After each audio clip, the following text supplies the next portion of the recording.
Bonjour et bienvenue. L'invité e-magazine aujourd'hui, c'est Monsieur Louis Tobin Bida. Monsieur Mbida, bonjour. Bonjour Monsieur Abena, merci de me recevoir. Pour beaucoup qui ne vous connaissent pas, on pourrait dire, mais ne serait-ce pas le fils d'André-Marie Mbida qui fut, il y a moins de 60 ans, l'un des premiers présidents du Cameroun, on peut le dire ainsi? On peut le dire ainsi. Et si on le disait, qu'est-ce que ça représente pour vous? Ça représente une page d'histoire dans l'histoire de notre pays, le Cameroun. Ça représente aussi un certain nombre de valeurs par rapport à l'éducation que j'ai reçue. Ça représente l'histoire d'un combat. Le combat pour la démocratie, le combat pour l'amélioration des conditions de vie paysannes, l'amélioration de vie des Camerounais tout court. L'amélioration de vie des Camerounais tout court. On vous reçoit aujourd'hui dans le cadre de l'une de vos premières publications, écrites et vendues en librairie, Cameroun, des années de braise aux leçons de l'histoire vers une dynamique nouvelle, éditée chez L'Harmattan. Livre qu'on peut considérer à la fois comme un roman sur l'histoire du Cameroun, l'histoire de votre père, l'histoire de vous en tant que leader politique. Vous êtes le président du Parti démocratique camerounais. Le Parti des démocrates camerounais. Exactement. Parti des démocrates camerounais. En quelle année ce parti a été créé et quel était son objectif? Le Parti des démocrates camerounais a été créé le 12 janvier 1958, après une association politique qui s'était fait appeler à l'époque le COCOCAM, le Comité de coordination du Cameroun. Ce COCOCAM avait eu à accompagner André-Marie Mbida aux élections de 1955, qui vont le conduire comme député à l'Assemblée nationale de 1956 en France. Il sera le premier Camerounais natif à être élu comme député à l'Assemblée nationale française. Parmi les 75 députés d'origine africaine que M. Jacques Toubon a rappelé à la mémoire des Français et des Africains, André-Marie Mbida en fait partie. Dont le PDC donc créé en 1958 par André-Marie Mbida et ses compagnons de route, à savoir M. Djoumessi Mathias, qui était chef forêt chrétien, par M. Ninekam, M. Jean-Baptiste Mabaya, M. Abougouguele Paul, M. Mangabile Blaise et M. Marigo Mboua. Ce sont ces hommes-là qui vont créer le Parti démocrate camerounais en 1958. Le but, c'était lequel? C'était effectivement d'avoir la possibilité de gérer une association politique à mesure de poser un certain nombre de revendications. La revendication principale des Camerounais à cette époque-là fut l'indépendance, bien sûr. Une autre revendication fut l'émancipation des Camerounais, leur libre accès à des postes non seulement politiques, mais aussi administratifs, et la possibilité d'exercer librement un certain type d'activité économique. C'était le but. Quand vous regardez aujourd'hui avec le recul, est-ce que vous avez l'impression que la problématique est toujours la même ou une grosse partie de cette problématique a été résolue? La problématique n'est plus la même. Je fais partie de ceux qui estiment aujourd'hui que les problèmes camerounais, les problèmes africains en général, doivent être traités par les Africains eux-mêmes. C'est-à-dire qu'en fait, aujourd'hui, nous n'avons plus de prétexte à aller chercher comme l'ont fait nos parents. À l'époque, ce n'était pas un prétexte. À l'époque, la raison était là, les causes étaient là, elles étaient réelles et profondes. Il y avait une scission nette entre la société coloniale, représentée par les colons eux-mêmes, et les Africains. À l'époque, pour revenir à l'histoire de cette époque, il faut rappeler que nous avons connu au Cameroun 3 assemblées. L'ARCAM, l'Assemblée représentative du Cameroun, l'ADCAM, l'Assemblée territoriale du Cameroun, et enfin l'ALCAM qui va devenir l'Assemblée nationale française, l'Assemblée nationale camerounaise, excusez-moi, en 1960. Alors, il y a eu une évolution au niveau de ces différents types d'assemblées. C'est-à-dire que l'ARCAM ne contenait qu'un seul collège, c'est-à-dire un collège composé d'Européens surtout et de quelques Africains. Ces Africains, avec Paul Sopo-Priso, André-Marie Mbida, ils vont commencer à se battre pour qu'il y ait au moins 2 collèges, un collège représentant les Africains, un autre collège représentant les colons. Le plus absurde, c'est que lorsque les 2 collèges seront adoptés, dans le collège africain, on aura encore des Européens qui vont représenter les Africains.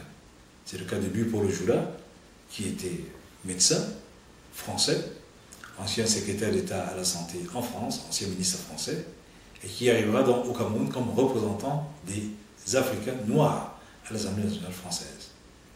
C'est en battant campagne contre cet homme qu'André Mbida va se faire élire comme député en 1956. Ça, c'est une chose. Donc, les revendications de cette époque-là ne sont plus les mêmes que celles que nous, aujourd'hui, pouvons développer. Je me suis engagé en politique, moi personnellement, pas parce que je suis le fils d'un homme qui a fait de la politique, mais parce qu'en tant que médecin, lorsque je suis rentré au Cameroun en 1987, j'avais constaté une chose, c'est que c'était pratiquement toujours les mêmes qui étaient malades. Je recevais les mêmes personnes habitant le même quartier qui me présentaient pratiquement les mêmes pathologies qu'on aurait pu éviter. Il y avait par exemple la fièvre typhoïde qui était devenue pratiquement endémique. Il y a le paludisme qui est endémique dans notre pays. Il y a chez les enfants les helminthiases, c'est-à-dire les vers intestinaux.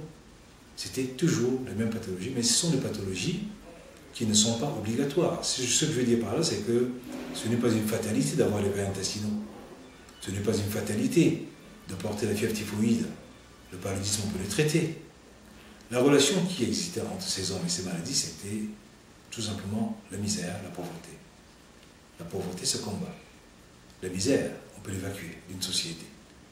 C'est à partir de là que vous commencez à vous poser des questions et à essayer de trouver des solutions. À l'époque, j'avais fait un courrier, tel que je l'avais appris ici. Il y a certaines maladies telles que la fièvre typhoïde. Lorsque vous en souffrez, lorsque vous, médecin, recevez un malade qui présente un cas de fièvre typhoïde, s'il y en a 2, 3, 4 issus du même quartier, de la même région, vous avez l'obligation de le signaler au ministère de la Santé. Parce qu'il s'agit là d'un problème de santé publique. Je l'ai fait à l'époque, je l'avais signalé au ministère de la Santé. Le secrétaire général du ministère de la Santé de l'époque ne répondra pas à mon premier courrier. J'ai renouvelé le courrier. C'est là qu'il me répond, Dr Mbida, arrêtez de nous parler de fièvre typhoïde à la grande échelle. Vous risquez de provoquer la panique au sein des populations. Excusez-moi. C'était aussi ça les conditions du direct, pour vous montrer que nous sommes vraiment en direct. Exactement. Nous allons reprendre les choses où elles se sont arrêtées, mais nous essayerons de faire un bond en avant, parce que là, vous êtes, l'explication que vous donnez, je permettrai simplement de dire que à ceux et ceux qui vont vous regarder d'acheter le livre, parce qu'elles sont dedans, vous relatez ce Cameroun-là, ces époques qui ont été difficiles, ce constat de misère, de lutte contre la pauvreté, aussi bien sur le plan économique que sur le plan de la santé. Je voudrais qu'on revienne un peu sur le livre, et notamment sur la composition de sa couverture. Il y a des personnages qui sont illustres. En premier, votre père. Une deuxième photo où on voit votre père sur la place de... C'est l'Arc de Triomphe. L'Arc de Triomphe pour le dépôt de une gerbe de fleurs. À côté de lui, M. Oumniobe, Amadou Aïdjo, John Goufontia, et pour finir, Paul Biya. Vous commencez votre livre par une interview que vous avez accordée à un journal camerounais, interview à laquelle on peut dire vous réglez les comptes un peu avec M. Sadi. Pourquoi? Je ne règle les comptes à personne. Je réponds à M. Sadi René, qui s'était permis, au cours d'un meeting du RDPC à Ebolova, de fustiger ceux-là qui amusent la galerie à partir de l'étranger en faisant des déclarations sur Internet. Alors j'ai rappelé à M. Sadi que, premièrement, si la presse officielle camerounaise nous permettait d'intervenir, on n'utiliserait pas que la presse étrangère, par exemple. Tous nos articles adressés à Cameroun Tribune n'ont jamais eu à paraître, ne paraissent jamais. Toute déclaration politique que nous voulons faire avec la CRTV, la Cameroun Radio and Television, ne paraissent jamais. En d'autres termes, la presse officielle camerounaise nous a fermé ses portes parce que nous ne pensons pas, nous n'avons pas la pensée unique qui est acceptée par le gouvernement camerounais. Et en dehors de cela, lorsqu'il nous rappelle que ce n'est pas à partir de l'étranger que nous recevrons l'onction nécessaire, nous ne rechercherons pas une onction à l'étranger. Si nous avons quitté le Cameroun à l'époque, de manière volontaire pour la plupart, parce que moi je suis parti volontairement du Cameroun le 7 juillet 1997, c'était pour refuser de cautionner ou alors de continuer à cautionner par ma présence un certain nombre de faits et d'exactions, de méfaits d'ailleurs, que je n'acceptais plus, tout simplement. Vous souteniez à l'époque le président actuel? J'ai soutenu, en quelque sorte, si on peut j'ai le dire. soutenu en 1992 le président Biya, après un certain nombre de rencontres que j'avais eues avec le président Biya lui-même et certains de ses collaborateurs, sur la base d'un certain nombre de revendications politiques et après un certain nombre d'assurances qu'il me donnera quant à la réalisation et à l'amélioration des conditions politiques, économiques et sociales dans notre pays. C'est sur cette base que je l'ai soutenu en 1992. Mais après les élections, il ne s'en est pas tenu à la parole qu'il avait donnée. Ce qui a fait qu'il y ait une cassure et que vous décidez de partir parce que vous estimiez que sur le plan politique, il faut tenir aussi ses paroles. Alors, chose extraordinaire dans votre livre, c'est qu'il faut arriver à la page 179 pour un livre qui contient plus de 400 pages pour avoir l'explication en quelque sorte de l'exil volontaire. Autre fait marquant aussi, sur le plan du visuel, les photos de très belles photos d'ailleurs, des photos historiques ainsi que des documents historiques, les photos de votre père chassent les vôtres ou vos photos chassent celles de votre père, une façon de vous identifier à lui et à son combat. Ce n'est pas exactement la lecture que je fais de cette présentation-là, mais effectivement c'est un aspect de la chose qu'on peut exprimer ainsi. J'ai voulu faire, comment dirais-je, une présentation chronologique.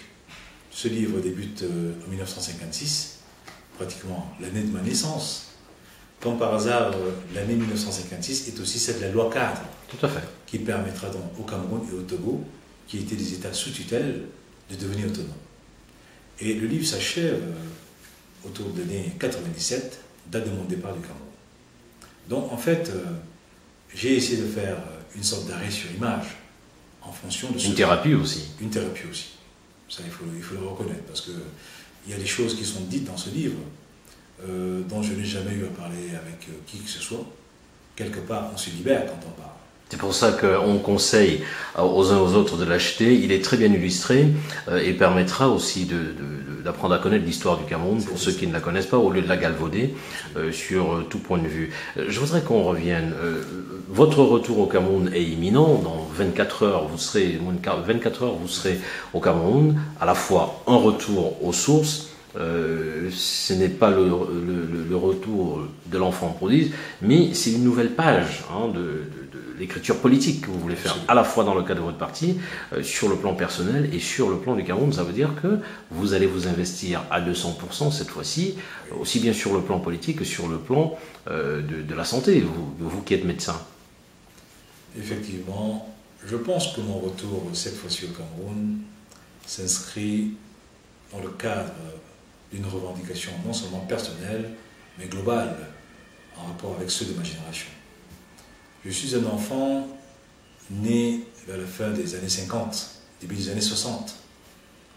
Et en tant que jeune collégien, ce qu'on a eu à nous rappeler à l'époque, c'est que nous serons le Cameroun de demain.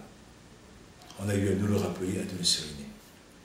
Lorsque je passais le bac à l'époque, quand on écoutait Radio Cameroun, aux informations de 13 heures, il n'était pas rare d'entendre dire qu'on cherchait des ingénieurs, des médecins, on cherchait des fonctionnaires capables de parler une, deux, trois langues, le français, l'anglais, l'allemand ou l'espagnol. C'est de cette manière-là que moi j'ai été élevé, dans le respect d'un certain nombre de valeurs. L'une des premières valeurs étant l'amour de son propre pays, l'essor du pays, tout faire et tout mettre en œuvre pour que ce pays grandisse, progresse et atteigne un niveau de développement acceptable et même très satisfaisant pour tous. C'est dans cet esprit que moi j'ai été élevé. Est-ce que vous retrouvez ces conditions aujourd'hui sur le plan de l'éducation? Je ne les retrouve pas aujourd'hui sur le plan de l'éducation. Et vous envisagez de les remettre dans le circuit? Absolument. En clair, ça veut dire que votre retour au Cameroun est aussi une façon de dire ce n'est pas impossible que je postule pour la présidence de la République. Cela dépendra de ce que les Camerounais attendront de moi.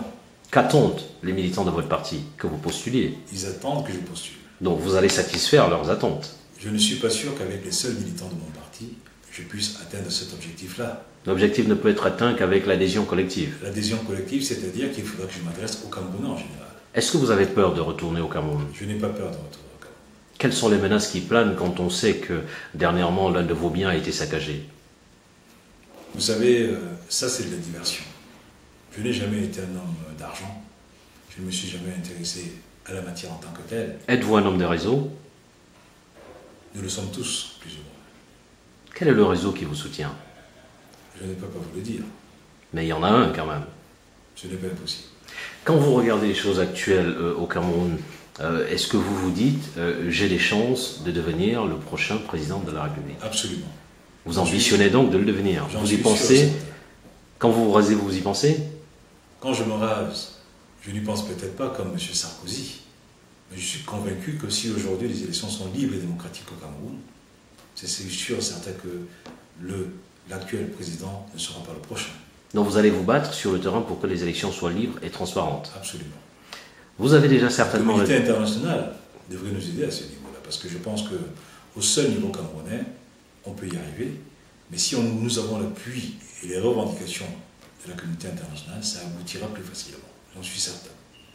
Monsieur Mbida, aujourd'hui, a atteint sa maturité en tant qu'homme, la réalisation professionnelle par vos œuvres en tant que médecin. Vous étiez au Cameroun médecin et chef d'entreprise aussi, et vous êtes, on veut dire, vous avez atteint le paroxysme un peu de vos activités politiques. La preuve, ce livre qui sort est celui que vous avez en projet. Quand vous regardez aujourd'hui l'émergence de nouveaux chefs d'État en Afrique centrale, est-ce que vous vous dites j'ai raison d'y aller à ce postulat présidentiel? Il se passe que dans notre pays, le Cameroun, un discours est véhiculé qui affirme qu'en dehors de l'actuel chef d'État, il n'y a personne. Personnellement, j'estime que c'est une insulte qui est faite aux 20 millions de Camerounais qui vivent dans notre pays. On ne peut pas prétendre que le président Paul Biya, pour qui j'ai par ailleurs énormément de respect, soit le seul Camerounais capable de diriger le Cameroun aujourd'hui. Ce n'est pas possible. Qu'est-ce que vous avez donc envie, pour que nous arrivons au terme de cet entretien, qu'est-ce que vous avez envie de dire aux Camerounais aujourd'hui, toutes générations confondues, y compris ceux qui sont en marge de l'actualité politique du Cameroun sur le plan de la mise en œuvre de certains projets, j'entends par là ceux de la diaspora? Ce que j'ai envie de leur dire, c'est que le Cameroun est un pays riche, riche de son sol fertile, riche de son sous-sol dense, contenant les minéraux que nous savons, riche de son peuple jeune et de ses femmes. Le Cameroun compte aujourd'hui plus de 50% de femmes. Aujourd'hui, l'ONU nous dit que le Cameroun ne compte que 5% d'hommes âgés de plus de 59 ans. Il y a plus de 20%, plus de 50% de jeunes de moins de 20 ans au Cameroun. Cela représente une richesse immense, une richesse énorme. Mais cette richesse n'est pas exploitée à bon escient parce qu'elle est confisquée par un noyau de personnes qui se battent pas pour faire prévaloir une idéologie, pas pour réaliser un programme politique, pas pour mettre en application un projet de société. Ces hommes n'ont pas de bilan à présenter parce que ça ne les intéresse même pas de présenter un bilan. Ces hommes se battent pour la préservation d'intérêts bassement matériels. Nous autres, qui affirmons avoir une philosophie politique, nous autres qui pratiquons une sociologie de masse, nous autres qui revendiquons effectivement la croissance, le chômage et le développement pour notre pays, mais c'est à la limite si on ne les amuse pas. C'est à la limite s'ils ne se moquent pas de nous parce que ces hommes n'ont pas la même perception des choses que nous, donc effectivement, je pense qu'il est important que les Camerounais se rappellent cela, qu'ils se rappellent que nous sommes un pays puissant, que nous sommes un pays riche. Nous n'avons besoin de tendre la main à personne pour évoluer, pour nous développer, parce que la richesse, elle est présente dans notre pays. Monsieur Louis Mbida, je rappelle que c'est votre premier opus, Cameroun des années de braise aux leçons de l'histoire vers une dynamique nouvelle. Je vous laisse présenter vous-même votre œuvre, votre chef-d'œuvre, on peut dire, face à la caméra et à ceux qui vont vous lire en recommandant de l'acheter. Ça permettrait de découvrir quelqu'un de très dense, une histoire du Cameroun parfois galvaudée, paru chez L'Harmattan. Merci encore d'avoir accepté de donner votre temps aux téléspectateurs de e-magazine et à tous ceux qui vont vous regarder. Le livre coûte 40 €, c'est vrai que c'est cher, mais ça vaut le coup.